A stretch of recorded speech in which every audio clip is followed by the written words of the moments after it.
what's going on, everybody? Matt Besachio here once again for WMCT-TV and WMCT Sports, and welcome to Episode 7 of the Marlboro Shamrock Football Podcast. Episode 6 featured wide receiver Graham Asom and running back Brett Inktel. This episode, we are super fortunate to be joined by a couple of guys on the defensive side of the ball, linebacker Brandon Hampton and defensive lineman Craig Shippee-Winfield. Guys, thank you so much for taking some time for us today. Thanks for having us. Thanks. All right. Now, you guys are coming off the big 35-13 win over the Bandits in the semifinal. You guys are looking forward to the championship game this Saturday. Yes, sir. But before any of that, we want to get to know you guys a little bit. So, Brandon, we'll start with you. Tell me about your playing career and your road to becoming a Marlboro Shamrock. I've been playing football since I was 7 years old. Started out with the Mighty Mites, and ever since then, I just found a love for the game. And I just knew it was something I wanted to do forever.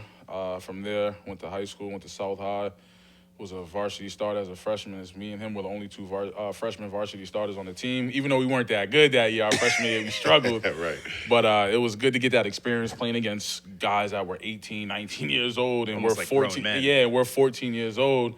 And, that's where we just built the love for the game. And then I went on to prep school, junior college. Then I ended up having my daughter, and then I was like, let me come back home, start working, start a family. And then I got introduced to the semi-pro life because he was already playing before I started because I went to school for 3 years. And I came home, and I'm like, yeah, I can't. I think I missed 1 year of football. And I'm like, yeah, I can't miss another year. So I was like, I'm going to play semi-pro. So I decided to play. Played on the team he played for 2 games, and then we decided to play for the Mass Fury in 2012, and then from there we became the Shamrocks in 2018 or 2019. 2019. Yeah. So we've been doing the semi-pro stuff about 10 years now.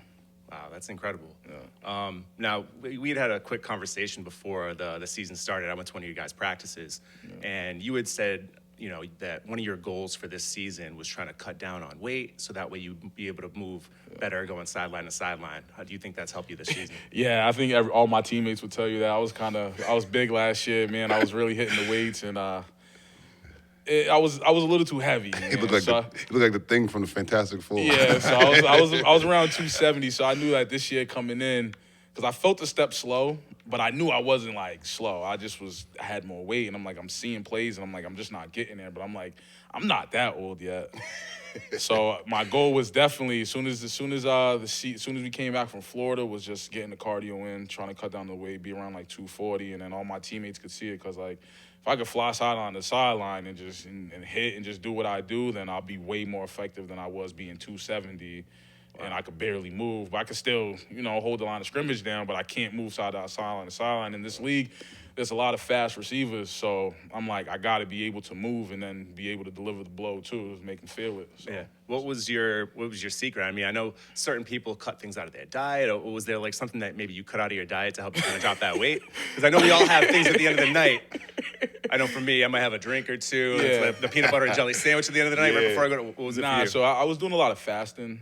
Oh, nice. 1 meal a day type things, a lot of cardio and hitting the weights. So, because once you do that, because I was more on a bodybuilding regimen all like wintertime. The bulk, but not the cut. So I was eating 6-7 meals a day, 800 grams of carbs, and I just blew up. And then after that, I was like, yeah, let me stop that. I started fasting, doing intermittent fasting for 24 hours, 48 hours, just hitting the cardio, not really hitting the weights, running on the treadmill. Because I know my body, I know how my weight fluctuates. So once I started doing the cardio, my weight started dropping. And then I came into the season about 240. That's where I wanted to be. I mean, I know, as you get older, it's tough to carry that extra weight. Yeah, man. It's all about what you put in your body. You can't be out here eating crazy, and then you're getting older, your metabolism slowed down. So I definitely knew that. So it was cutting all the processed junk food out of my diet and just really focusing on, the things that are going to, help me instead of just hurt me. Well, it's definitely been noticeable on the field. Yeah, You're all over the place. Yeah. Guys left and right, man. So good for you, though. Congratulations on that. Craig, same question to you, man. Talk to me about your playing career and how you became a Shamrock. Well, for me, unfortunately, my career wasn't as lengthy as his. Sorry. No, I didn't get the chance to play ball when I was younger because I was always been a big kid. But I did get to play ball in high school with my man Hamp, and that's when obviously I developed the love of the game. And then from there, moved on to semi-pro, moved on with the Wildcats, and then moved on to the Fury. Then we moved to the Shamrocks, which has been great to us. That's crazy, but like the two of you, I mean, I look at the two of you guys are kind of intimidating. You know, I'm not gonna front, but like I could only imagine what the two of you as like 18-year-olds in high school as seniors look like to a couple of like 14, 15-year-olds on the opposite sideline. Like me, I was like 250. I was like he was a running back too. Yeah, I was running back. I was like 250, 6'1". So we really didn't have much of a problem because we've always been big kids. Yeah. You know what I mean? So size-wise, we matched up, but you know the level of the game is different because they've been playing a little longer. But other than that, I mean, we adjusted very well. And you guys won a state championship your junior year too, huh? Yes. I mean, talk to me a little bit about that and being able to win that as like good friends and being as teammates.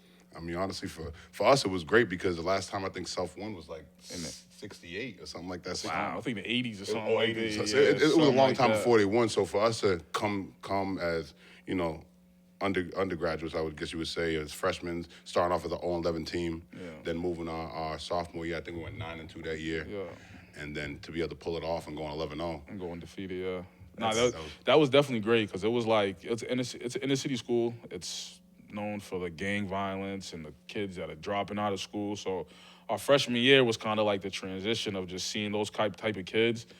And we went 0-11, and that was tough because like losing, like I played Pop Warner where we were always successful. So like losing 11 games in a row, it was like, I'm like, I don't know if I should be at the school, but for us to like have a lot of close friends on that team for those 3 years where we won state, where it was like, we were all like brothers, man. By the time we got to our junior year and that senior class, man, we kind of looked up to those guys. They respected us because we've been on the field with them since we were 14 years old playing against these guys. So it was like for us to build that and to experience that and actually win a championship, like it was like from there on out, it was just up from there. Then our senior year, we had a little down year because we lost like 11 seniors. Oh, that's tough. But we still fought hard. We played hard. So well, I'm sure that you guys were kind of living in the afterglow of that championship anyway. Yeah, definitely. I'm sure that senior year was still enjoyable. Kind of, yeah. It was because we finally got to play like the inner cities, other schools. So we're like, all right, our senior year when we lose everybody, now we get to play these guys. So it was definitely, we had a lot of younger kids coming up. So we just did our best to lead the younger guys and set a good example. That's awesome.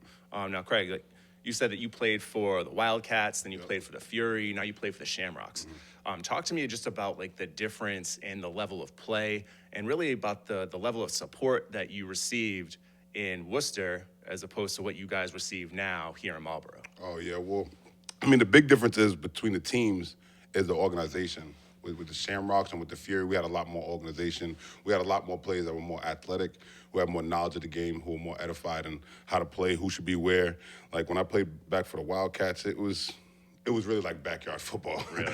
You know what I mean? So it was hard play. It was hard playing for them, and with them we were losing. We were losing just like we were our freshman year. Like we were winning maybe one game a season, maybe 2 games a season, but we were getting blown out. You know, like it wasn't close games. You know, it's easier to lose when it's closer than getting blown out. And you got to sit there for 4 quarters and take that whooping. Right.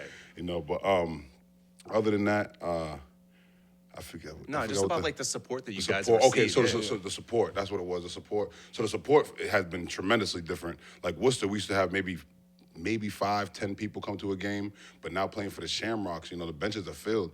Like I think at the last championship game we had at our home game, there was over like 1,000 people there. You know, and that right there makes you want to play. It brings back that passion, it brings that love, and it makes you want to go out there and put it all on the line when you got that type of support and you got the people coming out, and especially the kids. The kids, we all love the kids, man. They treat us like we're superstars. You know what I mean? Signing autographs after the game. Right. The kids that are volunteering to be water boys and water girls around. And they enjoy it. Trip. And they actually enjoy it. You know, they run around. They're like water. You know, it makes you feel good when you got like little kids looking up to you and you got people who are actually backing you and want to see you guys be successful. Yeah, Brandon, just speak to that a little bit more. So it's definitely a better experience. I mean, the Fury days, it was good, but most of the people that came to our game were just friends and family. It wasn't like real fans. And our high school coach actually played for the Shamrocks back in the day, and he was a crazy guy. We heard all the stories, and I think he still played like our freshman year when we were there. So we always knew about the like Shamrocks. The Grand Mason. Yeah. So like we always knew about the Shamrocks, like the stories we heard of everything. So like when we got the opportunity to transition to the Shamrocks, I was like, yeah, this is an opportunity that we can't turn down because that's like legendary, man. Everybody, the team hasn't been around for 10, 15 years, and everybody still talks about how dominant they were. So for guys like me and him to take over that culture, it was like a perfect fit in because I feel like with this was football stuff, man, I love it, man. And I love being a leader. I love being a captain. I love the adversity of the game. I love the ups and downs. I love winning. So, like, for us to do this and then actually be successful, it's like, man, it's been unbelievable so far. And the support we get from the city is unbelievable, man. You playing in front of our games and we coming out in the smoke and people cheering and we got people's girlfriends screaming the whole time, ringing bells. And I don't know if it's Willie's wife. Yo, it's like in the middle of the game, it's like I'm trying to focus and all I hear is her screaming. So I can imagine how the other team feels, you know what I'm saying? Because you go to other semi-pro games and they're just, like I said, it's just friends and family that support the players. And that's obviously huge. But when you get people that, like, oh, I've been watching the Shamrocks since I was a kid, or I played back in the 90s, and everybody comes to the game, and then next thing you know, in the second half, there's the whole field surrounded, the stands are filled, and it's like that's what you want to play for. You want to play for in front of a good crowd and win. So it's something that I know. I started here back in 2015, part time. Trying to cover some sports every once in a while before I got the full-time job. And everyone would just talk about the Shamrocks back in like the 80s and the early 90s and how it was just like this big thing and it was so cool. And I would just think, man, like, if they could only come back. I love covering the high school sports during the year, but the summertime was kind of down. And then 2019 comes and I'm like, this is it. Let's go. And now we have the chance to do the live stream of you guys' games. So, I mean, for you guys, it's awesome, but for people like me, it's incredible too because it gives me the opportunity to do different things that I didn't have a chance to do before. Yeah, stuff like this, it makes me just want to keep playing forever. Even though physically I know it's impossible, but like just being around this atmosphere and being a Marlboro Shamrock and you just, somebody sees your clothes that we wearing. Oh, Shamrocks? Oh, yeah, I know the Shamrocks. The notoriety is definitely it's definitely different. Crazy. It's not just a semi-pro team. It's like really a culture. That's cool. And let's talk about the swag, the drip that has been coming out the last few weeks. Chris is doing a nice job. I mean, he had the baseball jerseys that came out. He got those the hockey style like hoodies that I think that are coming out this week. It just needs like a basketball jersey would be good. Chambers of my dad make the tracksuits for us. Yeah, we got them in three colors. So three different colors. Yeah, it's this one green and what's the what white?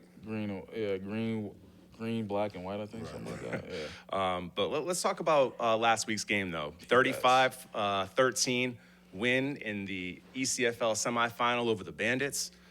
Brandon, you guys are crushing on defense this year. Let's just get to the point. Like, you guys are averaging or only allowing 13.4 points per game, which is best in the league. Can you just talk to me about the group in general on that side of the ball this year?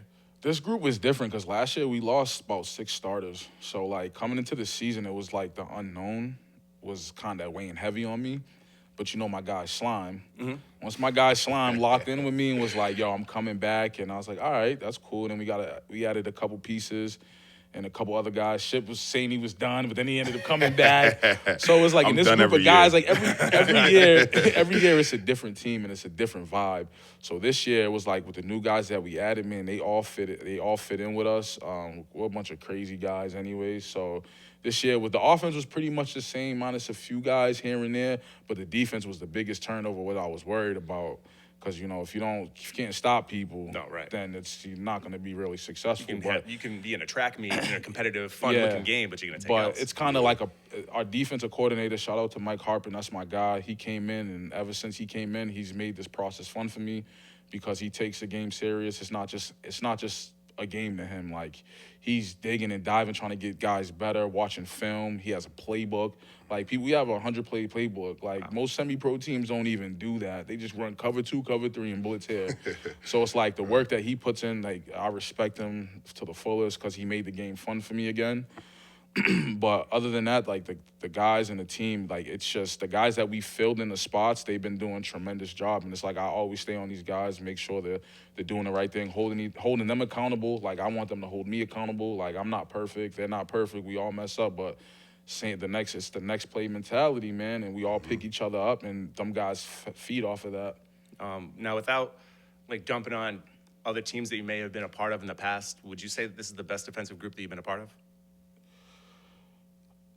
I would say I mean, because you have the talent in the front with Nick and Ship. Yeah, and then you got you in the middle. Then you got guys like Slime and Kyle in the secondary. Like, it just seems like you guys have playmakers all over the place. We definitely do. This year, I feel like it was more of a everybody fit a little better in their roles. I mean, losing Lamar last year and Asante, our two safeties, that was the biggest hit. That's what we were really worried about, but we got better adding my guy Critty at corner, and Fox he's always been Fox. But losing those two guys and my guy Will Early, like losing them three guys was like big. So trying to replace them but like I like our defense this year because we still hustle hard. We fly to the ball. Like, it's kind of like we didn't miss a beat adding these new guys. They kind of like fit right in.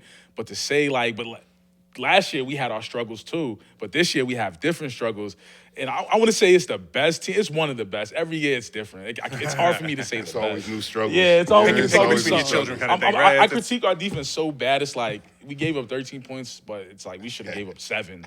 For real. Like, I mean, you guys, in my opinion, only had like one real bad defensive performance all season. That was that Hartford game. That was just, to me, that was strange because I went into that game thinking like, oh, they're the AA champs, like big deal. You know? So like, what happened in that game? Like, not to harp on something that doesn't really mean anything, but that seemed like such an aberration. It was that definitely games like that though. You need them in football. Like, you're not gonna go out there every week and just demolish everybody. I mean, in semi-pro it can happen because of the talent level wise, but it's like them guys want to win too. You know what I'm saying? But we came off a couple bye weeks that week. I mean, you're playing Hartford. Guys come in there kind of cocky, that's like, right, you got the bye, and you missed the game because of the Bucks. Yeah, so we had about 2 weeks off, so it kind of threw us on rhythm. And then that game really woke me up because I didn't do nothing for those 2 weeks. I was like, yo, we just played up these bye weeks. I'm chilling. Man, I went out there. They started going no huddle. I was like, oh, Jesus. I'm like, yep. I went, and after that game, I said I got my butt back in the gym, and I was running sprints on the treadmill. I've been doing that for like 2 months now, just trying to get my legs ready because I said I can't do that again. But we needed that game to kind of – I'm glad we didn't lose it. But we needed that game to wake us up, to show us like, hey, if we get caught sleeping, we'll lose. It's definitely playing to the level of your competition too. We tend to do that sometimes. You know, we'll play to the competition of who we're playing. You know, and it hurts us because we should be playing a lot better. But we underestimate guys because they were a double A team. Yeah. So well, I know that you guys haven't overlooked the Bandits at all over the past 3 years, and especially this season. You swept them. Playing them. You swept them one. So last week, you guys jump out to a 28-0 lead before you give up a couple of touchdowns in the fourth quarter. What was it? In week 1 or week 2, rather, if I can get my notes right here, you guys jumped out to a 24-0 lead before you gave up a garbage time touchdown in the fourth quarter. And then in the week 2 game, the last regular season game, you didn't allow any points on offense. It was just a kick return touchdown. Yeah. Now, Craig, like Boston, as far as I know, over the years, has traditionally been a really good competitive team. Right. What's made it so that you guys are such a thorn in their side? Honestly, I think this year they lost a lot of guys, lost a lot of vet guys. So they still got the athleticism, but right now a lot of guys are young. You know what I mean? But also it's us, our defense, we communicate very well. We've played them before, and they don't do anything that we haven't seen before. Yeah. You know what I mean? So we have a better mind of what they're gonna do, when they're setting up, how to shut them down. And we know all the guys, what their weaknesses, what their tendencies are. So we kind of play against that. And again, like I said, we also have the upper hand because we are, the better team. But they also have a lot younger team, so they're still trying to mold it together. You know what I mean? So they're kind of on the uptick as far as they're kind of building it. Not in the sense of rebuilding, but they're kind of building again. Because they lost a lot of vets. When you lose a lot of vets out in one season, it really takes a big hit on you. But as I said before, you guys have only lost them, I think, once since 2019 in overtime. Yeah, right. I guess it stands out. Ever since that loss, man, we always had the mindset like, we can't lose. Can't let that. But I love playing against some guys, man. Them guys are good over there. Yeah. I think what boils down for that is coaching, man. I feel like, and you kind of could tell, like, if you really watch the game coaching-wise and game planning, I feel like we really game planning, like, know what they want to do. Because if we know what you want to do, and we take that away, it's all about adjusting. You have to adjust and find something different. Mm-hmm. And our coaching staff, man, Harry and Coach Harpin, those guys put in time and effort. They really do, honestly. They do. They put in time and effort for us to win, man. And for us to go out there and not accomplish what we've been accomplished would be kind of a disrespect to these guys. So whatever the game plan is, we stick to it, and we come out successful, man. Like, that's Boston. They're a good team. I like playing them. I'd rather play teams like Boston every week instead of playing team like the Bucks, where it's like, That you're was- going to that win. was tough. I want to go in there knowing, like, hey, if I don't bring my A game today, we could lose. this, yeah, yeah. man. So, and it's just, it comes down to game planning and coaching, I think, with the Boston team. All right. One last thing with that game before, and it was difficult to not notice it. And if you listen back to the broadcast, that was very critical of the officiating crew from last week's game. Now, you could tell how frustrated everybody was between the coaches and the players. When you guys see, as leaders of that defense, when you see different guys chirping at the referees, getting caught up in all that kind of stuff, it looks like we got Chirping. So Brandon, I'll ask you that. So when you see your teammates getting frustrated with things that they can't really control, like, what do you do as a leader and a captain of the team? Man, I just try to get these guys. This guy, he's very emotional when we get on the field, especially when it comes to the refs. And I'll be just trying to tell them, don't argue with the refs because they're not going to change their mind. But it's so frustrating when you're out there putting your body on the line and these refs are just like taking 30 minutes to call a call, or you know what I'm saying, they're not seeing stuff, or it's just very frustrating. So I just try to scream, I gotta keep your head in the game, keep focus on the game. That's all I try to worry about. And the way I see it is like it's semi-professional. You're not going to get every single call right, but it's one thing to get the call wrong and then just move on and keep the game flowing. But it seemed like every third, fourth play, it's like, all right, we can't. They weren't even getting like the spot of the ball correct after penalties. Yeah. So like they're having these conferences, they're talking, they're arguing amongst themselves. So it just seemed like it made for a very frustrating experience for you guys on the sidelines. It definitely messes up the momentum of the game as well. You know, when you're on a certain path, momentum, moving the ball, and then you got the refs. We can't figure out what's going on. You know, it's in a hole, like you said. It's just very frustrating. It kind of helped us though on the goal line though, because they took about 15 minutes to call the play, and we were able to get the personnel in. We were able to actually like, all right, this is what we're gonna do, and we just waited, and we like, all right, we was well rested. I mean, like and that kind of works against Boston, because if they didn't have to do that, they can get on the ball and they can do whatever. But now we're like, all right, goal line, their momentum. Yeah, and they're like, all right, goal line. They like to do this and they like to do that. So and then we stopped them right before the half. So, but the referees, they're gonna do what they do. I don't really think they really give the game that much effort. But that's semi-pro, man. Yeah. All right. Well, that was last week. Obviously, in a couple of days, you guys are going to be playing in the 2022 East Coast Football League Championship game. It's going to be played at Rocky Marciano Stadium in Brockton, Mass. Unfortunately, WMCT won't have the live stream of that game. Sorry, guys. But the league website, I think, they're going to have something to put out there. We'll so check the ECFL website, and I'm sure that they'll have a link to the live stream for that. But Craig, this is the third time in 3 years since you guys have come to Marlboro that you'll be playing for a league championship with an opportunity to travel to play in another national championship game. Just hearing that statement out loud, what does that mean to you? Honestly, you just saying that, I literally got goosebumps, man. It's honestly a surreal feeling, you know, to be able to accomplish that. Because even winning one championship is hard enough, you know, to go back to back, and now even to have a chance to three-peat. That's some people in their lifetime don't even win one ring. You know what I mean? To be able to have an opportunity to continue the legacy that Shamrocks already have is already amazing in itself. You know, so to be able to even accomplish this goal, it's really in itself, it's amazing. You know, it's something that you can't fathom. You know, I started thinking about it because I never thought we would be in this position. You know, even coming back as Shamrocks, there was already a lot of weight on our shoulders because we had to live up to this 12-0 legacy. You know what I mean? So we had the pressure. Then we won it once, then to win it again. And now it's 3. It's crazy. I think you guys have only lost 4 games, right, in 3 years. Yeah. You lost 2 the first year, 1 last year, and 1 this year, something like that, right? Yep. You guys have won easily over 90% of your games since you've come back. That's crazy. But Brandon, same question to you. What does it mean to you, knowing that you're on the precipice of something so incredible? Man, if guys know me, guys know this is what I live for. Like, it's semi-pro, but like if we ain't winning no championships, I am not wasting my time playing football. Right. You know what I'm saying? But I always had that championship mentality. I feel like I've won a championship at every level I played at, you know? So it's like championship or bust. And we played, when we were the Fury, we played in, this is going to be like our 5th or 6th championship that we played in. Yeah. We went to the championship and lost our first year, lost it again in 13, won it in 14.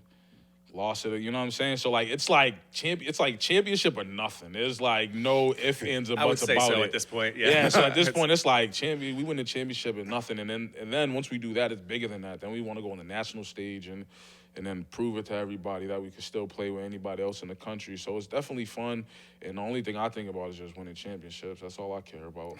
But first things first, and you got to take care of the Admirals. Admirals, The yeah, Admirals, yeah, who are one of the top 5 teams in the entire country, just like you guys.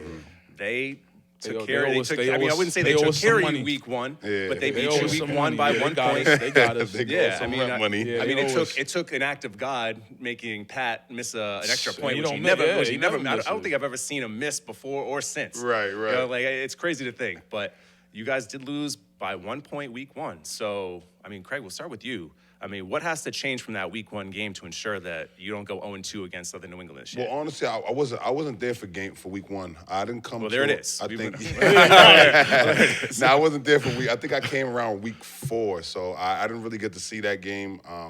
I didn't really like to. I watched a little bit of it, like third, fourth quarter, and that's really what made me come back. Honestly, it ticked me off to see that we lost, coming back with a championship, and then we lose to the Admirals, who we just beat previously the year before, which I thought we should have won. But honestly, I just think it's the focus. It's us being, mentally strong. Us just going out there and doing what we need to do. Going out there having a game plan and executing the good game plan that we come up with. That's really going to change. We know we know what guys are over there. We know what guys from the Cobras, the Taunton, we all know the guys that are over there. Ganged up. Yeah, we all know who's over there. We know what they're used to, what they like to do. We know their weaknesses. So, I mean, I don't think there's too much we do honestly have to worry about. You know what I mean? Like, they do have a good quarterback, but, it's hard to throw the ball when there's pressure on you. You know what I mean? So I think all we got to do is really stay focused and go out and execute, honestly. Brandon, from your perspective, anything that you guys are going to need to do differently from that week 1 game to make sure you... That week 1 game was what really made me a believer in the guys that we have, especially on defense. Like, I know the offense is the offense, but even though guys were missing, there's still no excuse. Like, next guy up, fill in. But it was our first game with no preseason game, and then, Blake wasn't really on timing with his new receivers because, we got the new receivers there that are doing a phenomenal job this year. Oh, my God, that wide receiver group is so crazy. the guys are good. So now they're gelling. That week 1 is like that. Our defense is like we let up 14 points. We let up 1. It was kid caught it like a slant, took it to the house. It was like, all right, you got that one, and then it's for them to score at the end of the game. It's like, all right, we can be something special this year. We just need a couple of games. We kind of needed that loss, you know what I'm saying? Because you start winning and going undefeated, then you get big-headed, and then you get to the big dance, and then you can't dance. You figure out you can't dance. So they definitely owe us some money, and it's just another game and another story to write down in history for us to come back and get our money back. That's what we always say. If we lose, we're gonna get our money back. We're gonna get our money back, and we're gonna beat them while they're undefeated again. So we trying to, but this year all the pressure's on them, man. They're undefeated. Just to let you know, the camera is right there. If you want to say, we try to ruin this season. Just like last year, man. We ruined their undefeated season. It's like same thing. We're trying to do that same thing again. It's a very good team we're playing. But we'll make the right adjustments. We'll have a good game plan. It's going to be a great game. And honestly, like you said, man, all the pressure's on them. Yeah, they undefeated, man. They want to be the top dogs in the country. They got to come out and prove it. So they want to stay undefeated. Let's see. So I believe in our guys, man. I believe in the talent that we have in our game plan, our coaching staff. I don't want to give away too many secrets, but it's just the three of us talking. Tune in Saturday, man. It's definitely gonna be a great game. It's gonna be a movie. I know that. I wish that we were there covering the game live. I wish I had the opportunity to call the game myself. It's been a heck of a ride following you guys throughout the course of the summer and now into the fall. And guys, good luck this Saturday. Go kick some ass. Sorry if I shouldn't be saying that, but I'm really pulling for you guys. That's the goal, man. And I'll be there covering the game, covering it for highlights and stuff like that. So hopefully you guys will be holding up a trophy after the game, and I'll get to do some post-game interviews with some happy dudes. So appreciate it. Brandon, Craig, thank you so much for being here. Thank you. Really do appreciate it. And that's going to wrap it up here for episode 7 of the Marlboro Shamrock podcast. All of these podcasts are available wherever you stream your music, whether that's Amazon Music, Spotify, Apple Podcasts, anything like that. So make sure you check us out. That's WMCT-TV and WMCT Sports. Once again, I'm Matt Besachio. We'll see you next time.